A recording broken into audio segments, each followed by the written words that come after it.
I think it's recording. It is recording. I see a little red Button. heartbeat there. Yeah. I appreciate you getting together, Randy. Thanks a lot. Appreciate seeing you. Good to see you again. I think what I wanted to talk about this week, and we've gone back and forth a little bit, is just it's been an interesting year. And The understatement and it ain't over yet. There's, what's that? I just say there's more time for mischief yet. Right. 22 days. Between the stresses and all of this, the water behind the dam, the things that have caused enormous stress this year, and getting into a time of year where people intend to be thankful, but I imagine a lot of people are really stressed. Personally, I've just had to almost completely pull out of social media. It's started with Facebook, then it's gone. Well, it started with the news, except I read news. I just turn off the TV. I turn off the TV, turn off Facebook. Now I practically turned off Twitter. And it's just, for me, it was a way to try to create quiet and not the tribal, the sort of tribal back and forth that occurs depending on what network you're watching or what social media group you belong to. And I just found it was incredibly stressful, feeling that threat flight response, like I'm supposed to respond to it, or I'm supposed to control it, or I'm supposed to empathize with it. It was just kind of impracticable. And so as a leader, how do you think leaders are best to respond, during this particular time, to their teams, to their staff? Give me some just practical workflow things. Well, this is a huge topic, and a timely topic, and all of you talked about fight or flight. That's the amygdala. Okay, that's the lizard brain. That's the self-preservation instinct.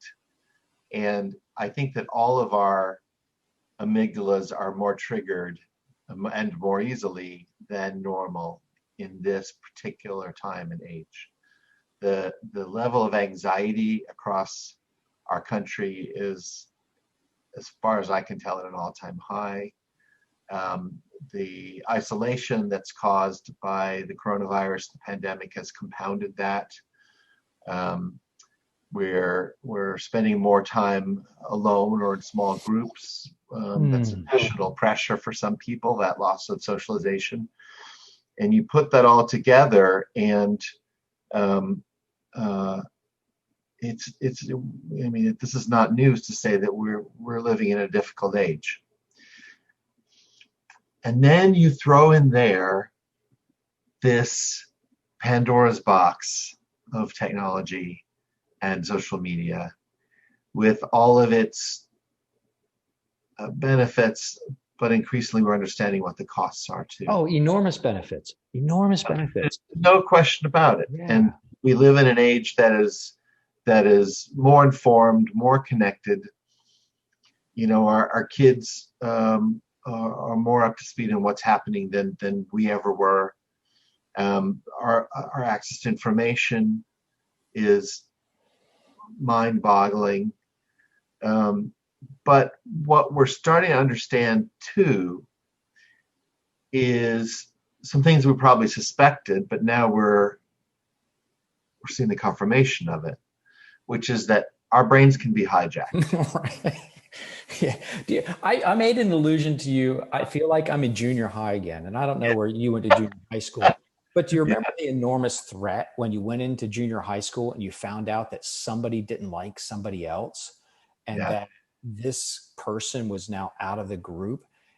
And I feel like what social media has done, and media in general, the ability to communicate tribal alliances so quickly, that it has taken people that might have been blissfully unaware of other people's tribal alignments, and it says, oh, now this group of people is religious, and this group of people is political, and this group of people is capitalistic, and this group of people is socially woke.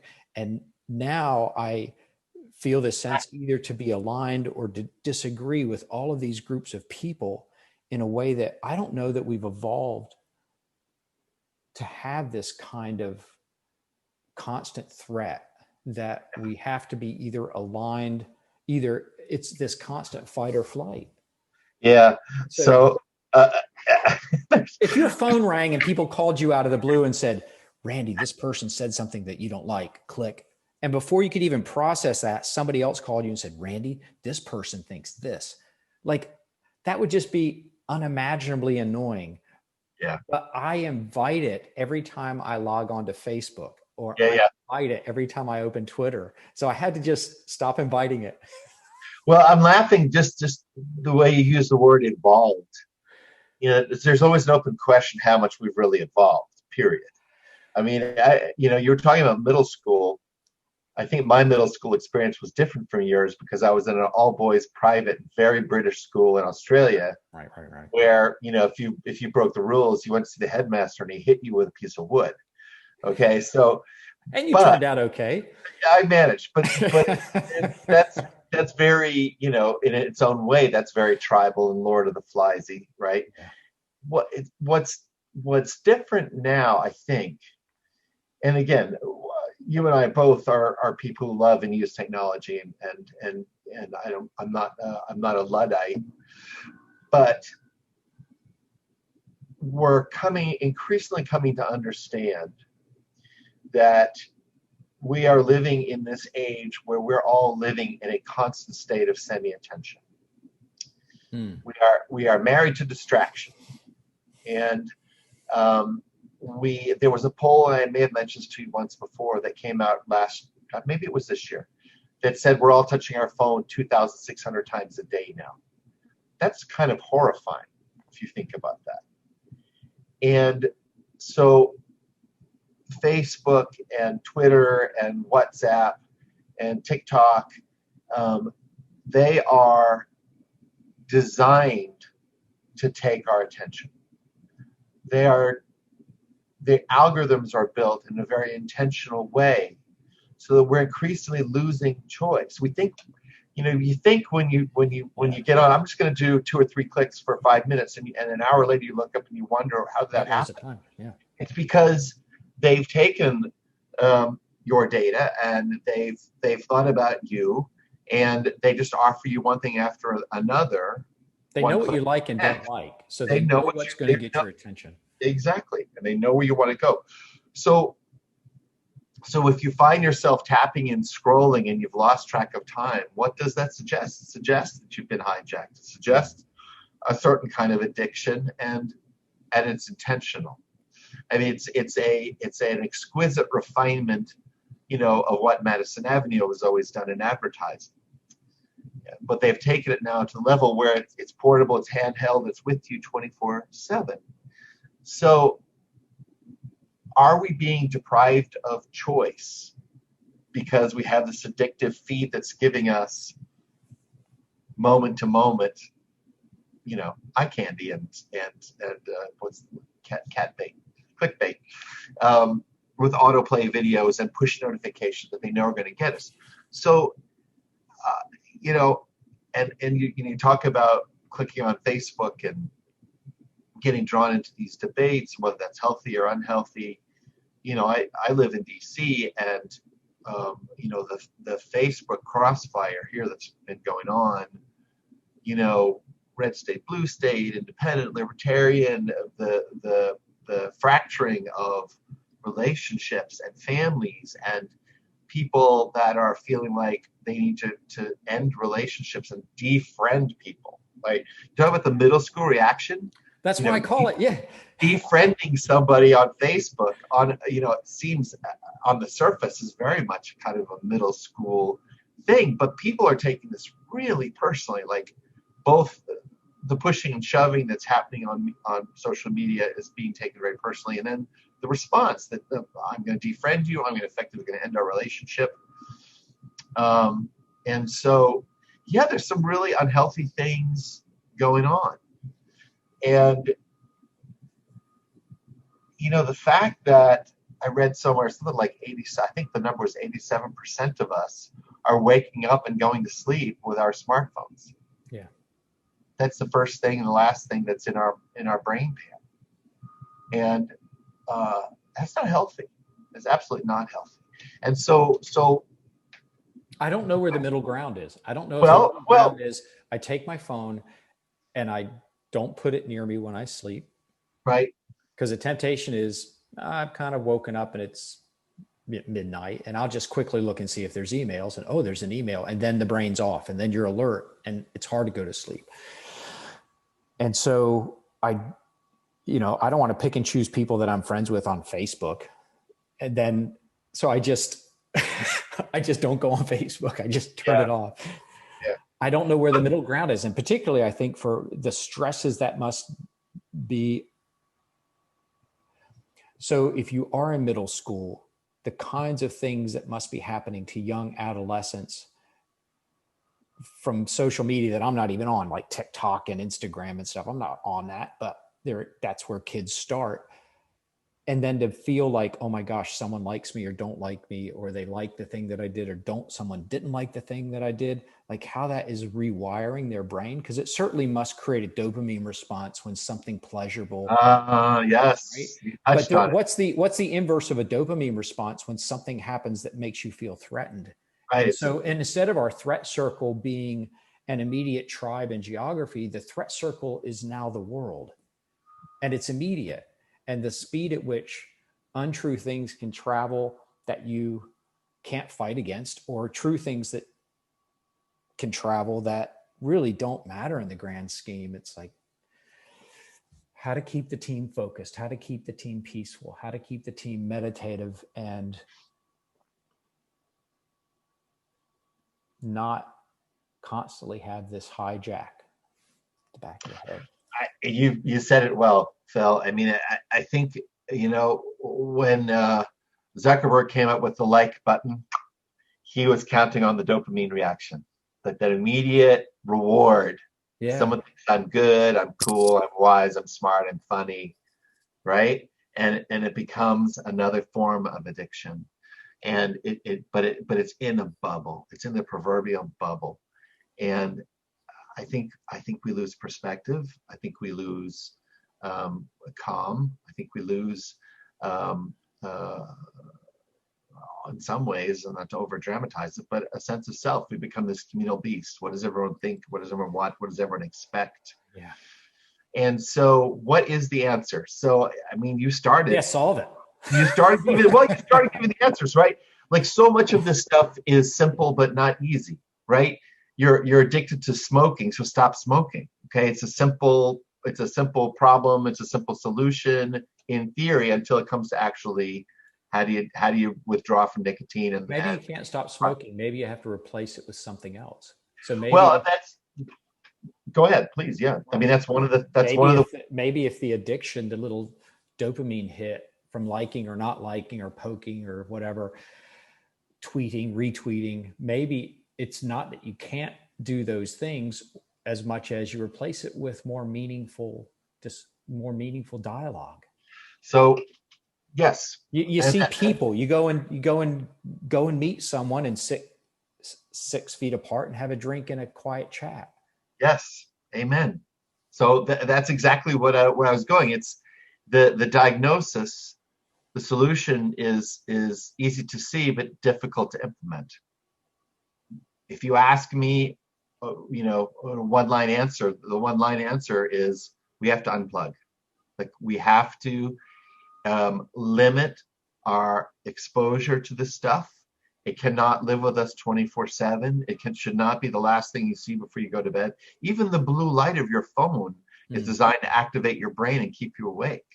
Like insomniacs that are wondering why they're not sleeping when they're literally holding their iPhone. There are some pretty simple reasons why. Yeah. So yes, we need to unplug. We need to use your alarm clock, not your phone. We need to create a space around the going to bed ritual so that we're not still immersed in emails and push notifications. We need time to just be silent and to do nothing. What is this? What's this? So trying to put the phone down for a day, as a psychologist, what do you expect that curve to look like? Like, not touching your phone to a day is impossible, but if you can get past the 3-day threshold, then it gets a lot easier. Like, if you try to really unplug, lay out an expected framework of stress that's going to occur when you try to unplug, and say, if you can do these things and get past this point, you're golden. Like, that's where it really gets easy. I don't know the answer. It's a great question. It's not something that I've seen a chart. It's not something I've personally tried to map. I can tell you that it does follow certain patterns, just like any kind of addiction. That there is a harder, 24 hours, whatever it is, followed by a lessening hold, and then a sense of I've separated from that addiction. Right. So, what's the detox going to look like? But I don't know how that curve is timed when it comes to people.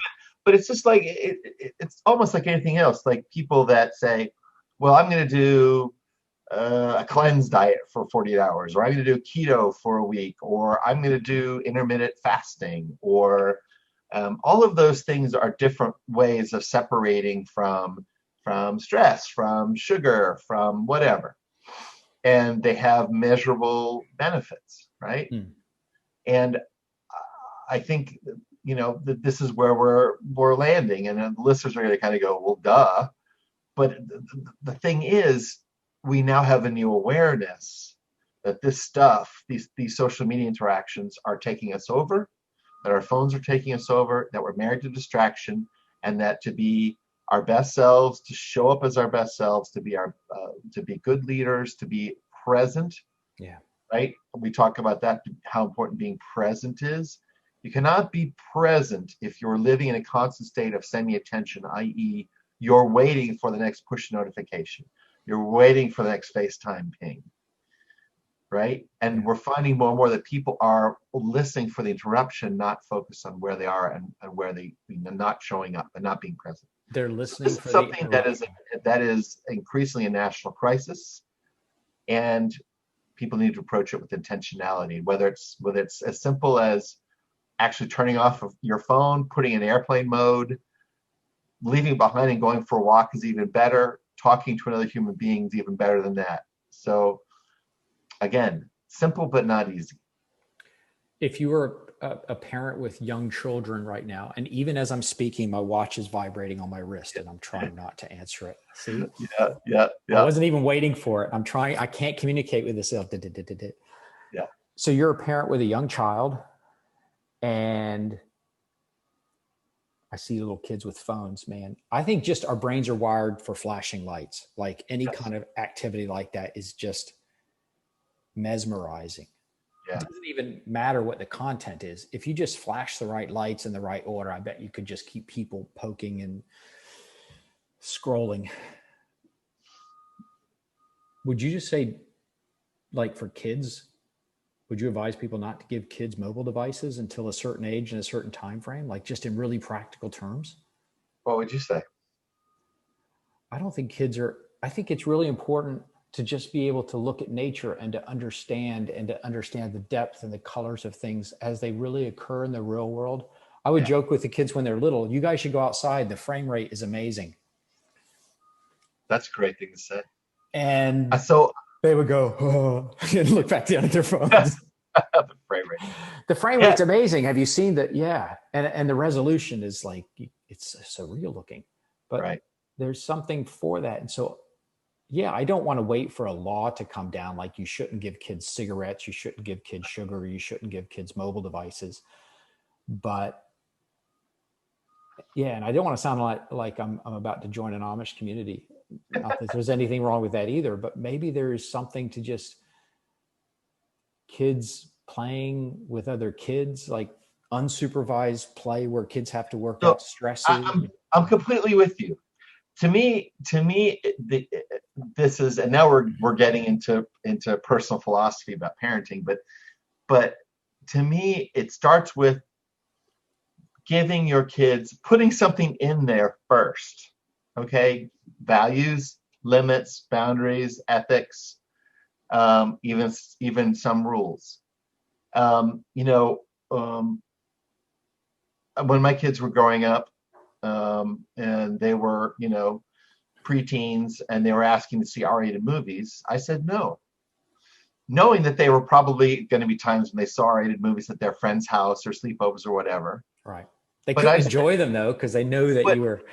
but My dad caught me. The point being that you're setting values and internal standards, and you're saying what's important and what's not important. So it seems to me, when it comes to phones, and how they're hijacking us, you start with, there's lots of good stuff here, no doubt, but we're going to be wise consumers of this. This is not going to be who you are. We're not going to let you fill yourself up with this. This is the icing, not the cake. So have you ever tried playing kick the can with your friends? Have you ever gone for a bike ride? Have you ever gone for a walk in the woods? Have you ever picked up a book, for heaven's sakes? You know, a hardback, hopefully. Yeah. And so I think you build those things in first, and you put reasonable limits on things like social media, especially when they're younger, before they really understand how much of their choices are being made for them by these algorithms. Yeah, I think it'll be interesting to watch how the next generation handles social media, where they might swing back into a very restrictive mode, where they were the first generation, like unattended. My kids had access to mobile devices, Right. and anything, you know, you're just giving them the internet when you do that, an unsupervised, unfiltered version of all of what humanity does.